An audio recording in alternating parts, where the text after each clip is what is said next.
स्वामी विवेकानंद का आध्यात्मिक सफर। वर्ष 1884 में नरेंद्र के पिता की मृत्यु हो गई। घर में आर्थिक संकट के बादल छा गए।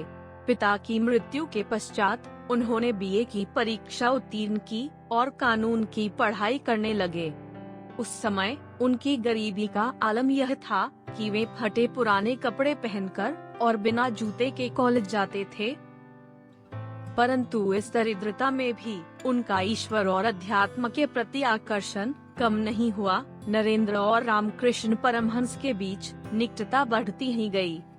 वर्ष 1885 में रामकृष्ण परमहंस कैंसर से पीड़ित हो गए और अगले ही वर्ष वे स्वर्ग सिधार गए। उसके बाद नरेंद्र ने वराहनगर में रामकृष्ण संघ की स्थापना की।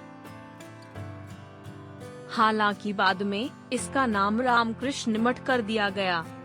रामकृष्ण संघ की स्थापना के कुछ दिनों उपरांत युवा नरेंद्र ने विरजा होम संस्कार कर ब्रह्मचर्य और त्याग का व्रत लिया और वे नरेंद्र से स्वामी विवेकानंद हो गए।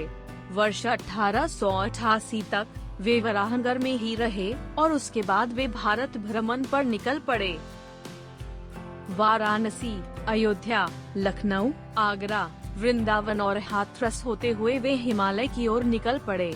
हाथरस रेलवे स्टेशन पर ही उन्होंने स्टेशन मास्टर शरत चंद्र गुप्त को दीक्षा दी और उन्हें अपना पहला शिष्य बनाते हुए उन्हें सदानंद नाम दिया। वर्ष 1890 में स्वामी जी वापस वराहनगर पहुँचे। फरवरी 1891 में स्वामी जी एकांगी हो गए और 2 वर्ष तक परिव्राजक के रूप में भ्रमण करते रहे। इस भ्रमण के दौरान वह राजस्थान के राजपूत राजघराने के संपर्क में आए। अलवर और खेतड़ी के महाराज ने उनसे दीक्षा ली।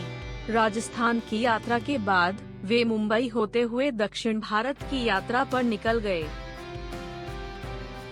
23 दिसंबर 1892 को स्वामी जी कन्याकुमारी पहुँचे। वहाँ वह 3 दिनों तक सुदीर्घ और गंभीर समाधि में रहे।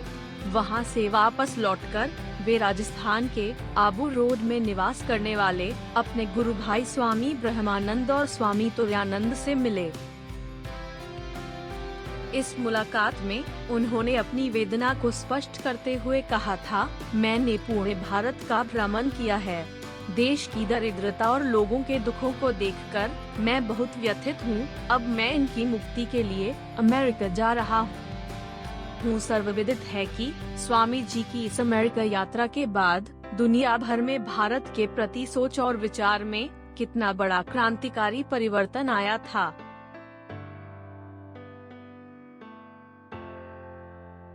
Like, comment and subscribe.